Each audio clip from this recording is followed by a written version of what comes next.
BJP सब कुछ बिहार के अंदर अच्छा अच्छा दिखाने की कोशिश कर रही थी, लेकिन ऐन मौके पर कुछ ऐसा हुआ जिसने जनता दल यूनाइटेड के कई विधायक 68 विधायकों का पारा चढ़ा दिया है। एक रिपोर्ट 13 दिन पहले आई थी और उस रिपोर्ट में जिन विधायकों का नाम है, उन विधायकों के नाम को पढ़कर बीजेपी इस कदर बेचैन हुई कि जेडीयू की बुलाई गई एक महत्वपूर्ण बैठक को आखिरी वक्त पर रद्द कराया गया। विधायक पहुंचे लेकिन नीतीश कुमार को जाने नहीं दिया गया और कहा गया कि सबकी जिम्मेदारी है कि एक साथ एनडीए की बैठक में शामिल हो, जहां नाम पहले से ही तय था सम्राट चौधरी का। क्या सम्राट चौधरी के नाम पर जेडीयू के विधायक एकजुट हैं? क्या वाकई सम्राट चौधरी को मुख्यमंत्री बनता हुआ देखना चाहते हैं विधायक? यह बात मैं इसलिए कह रहा हूं क्योंकि 13 दिन पहले जो रिपोर्ट निकलकर सामने आई थी, उस रिपोर्ट ने पहले ही बीजेपी के होश उड़ा दिए थे, लेकिन उस रिपोर्ट को अंदर खाने छिपा कर रखा गया। मैं फिर वो रिपोर्ट आपके सामने लेकर आया हूं और आज आपको दिखाऊंगा मंगलवार की वो बैठक जो जेडीयू ने नीतीश कुमार ने बुलाई थी, आखिरी वक्त पर रद्द क्यों करनी पड़ी। इस रिपोर्ट को भी देखिएगा और आखिरी वक्त पर जो रद्द करके एनडीए की सामूहिक बैठक बुलाई, उसके मायने क्या हैं? क्या सम्राट चौधरी के नाम पर अब भी एकजुट हैं या कुछ ही दिनों के मुख्यमंत्री के तौर पर सम्राट चौधरी पहचाने जाएंगे? नमस्कार, मैं हूं प्रज्वल गौतम और आप देख रहे हैं न्यूज सर्किल। पहले एक खबर देख लीजिए। बिहार में जेडीयू विधायक दल की बैठक क्यों नहीं? नीतीश के फैसले पर उठे 7 तीखे सवाल। ये क्या क्या सवाल हैं, मैं पहले वो पढ़ देता हूं, उसके बाद आपको वो रिपोर्ट भी दिखाऊंगा जो आज से तकरीबन 13 दिन पहले आई थी, जिसमें जेडीयू के 85 में से 70 विधायकों ने इस पर अपनी राय दी थी। 15 विधायक शांत रहे, ना इधर की ना उधर की, और 68 विधायकों की राय क्या थी और 2 की क्या। पहले देखिए, ये कुछ सवाल है। क्या बीजेपी के सामने सरेंडर कर दिया?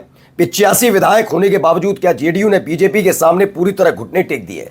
सवाल नंबर 1, जेडीयू ने, अगर आप जेडीयू का मतलब नीतीश कुमार समझते हैं तो हां, यह संभावना है। पहले तो यह समझिए कि राष्ट्रीय स्तर पर जेडीयू को कैसे तोड़ा गया।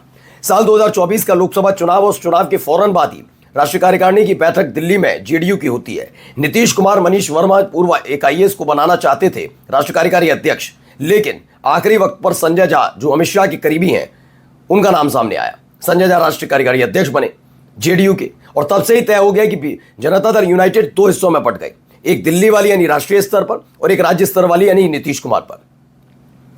अब आखिरी वक्त पर राज्यसभा जाने का फैसला, बेचैन, सार्वजनिक तौर पर नजर ना आना, अपने जो पुराने साथी हैं उनसे ना मिल पाना, ये तमाम चीजें।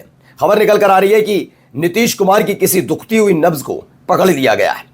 खुद जेडीयू के नेता विधायक भी कह रहे थे कि मुख्यमंत्री हाईजैक किए गए अमित शाह की तरफ से, यह भी बयान था। दूसरा देखिए, फैसले कौन ले रहा है? क्या पार्टी के निर्णय अब स्वतंत्र नहीं रहे और कहीं बाहर से कंट्रोल किए जा रहे हैं? जी हां, अमूमन संजय झा और राजीव ललन सिंह को अब आप नीतीश कुमार के इर्द गिर्द देखेंगे। खबर यह भी है कि नीतीश कुमार पर नजर रखने के लिए इन्हें बैठाया गया। दरअसल नीतीश कुमार ने आखिरी वक्त पर एक बैठक बुलाई थी मंगलवार को कि जेडीयू के सभी विधायक मिलिए, बैठकर तय करते हैं क्या करना है।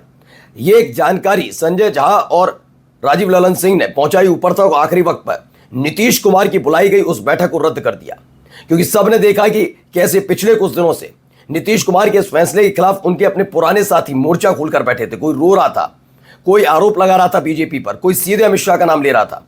ऐसे में डर था कहीं नीतीश कुमार के सामने उनके पुराने साथी आते हैं जिन्हें मिलने नहीं दिया जा रहा इतने दिनों से, तो कहीं ऐसा ना हो नीतीश कुमार अपना फैसला पलट ले। आइए, सामना करने से बच रहे नीतीश? नहीं, नीतीश सामना करने से नहीं बच रहे। नीतीश कुमार तो चाहते थे मुलाकात हो जाए, लेकिन मुलाकात करने नहीं दी जा रही। क्या मुख्यमंत्री नीतीश कुमार अपने विधायकों के सवालों और उनके गुस्से का सामना करने की हिम्मत नहीं जुटा पा रहे? ऐसा मसला नहीं है।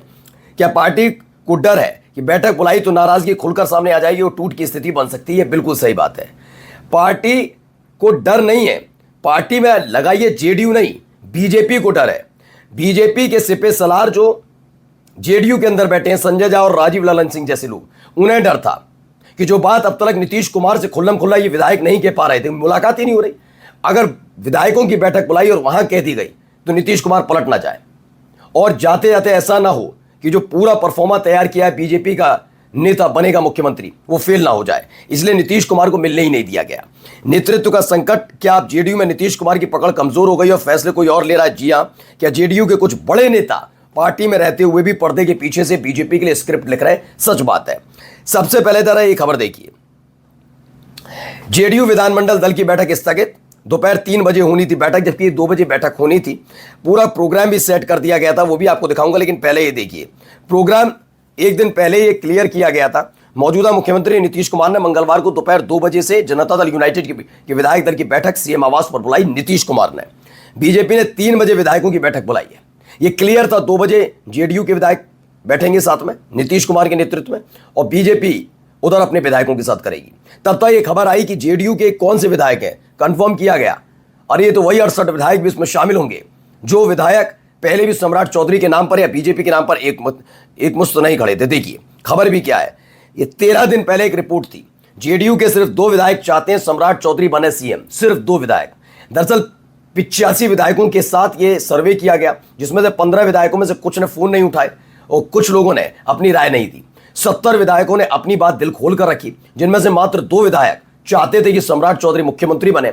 बाकी के 68 विधायक क्या कर रहे हैं, मना कर दिया उन्होंने कहा नीतीश कुमार की पसंद होनी चाहिए, नीतीश कुमार खुद तय करें, नीतीश कुमार जेडीयू के कोटे से मुख्यमंत्री, तमाम चीजें।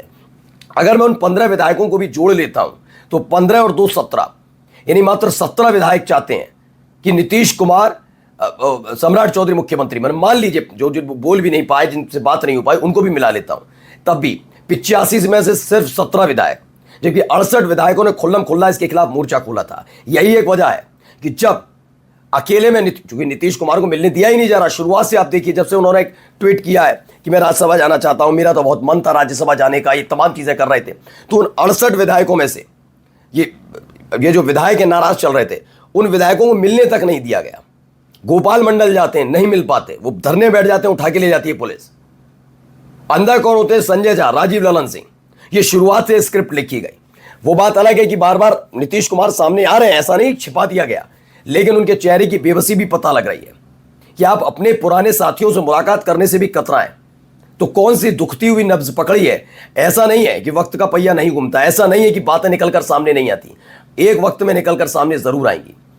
निशांत कुमार उप मुख्यमंत्री नहीं बने, सार्वजनिक तौर पर उनसे बयान दिलवाया जा रहा है। वो कह रहे हैं पहले मैं काम करूंगा तो मुख्यमंत्री बनूंगा। ये सारी चीजें यूं ही नहीं है, इसके पीछे की पूरी एक थ्योरी काम कर रही है, जिसमें यह पता लग रहा है कि बनी बनाई कहानी को कैसे बिगाड़ने का काम डर आखिरी वक्त तक बीजेपी को सताता रहा कि ऐसा ना हो कि बगावत हो जाए। और अगर 68 विधायक बगावत कर देते हैं तो सरकार जिस सपने के साथ ये सारा खेल किया गया, वो सपना बिखर जाएगा। फिलहाल सम्राट चौधरी को बना तो लिया गया है, लेकिन सवाल ये उठने लगा है ये कब तक है।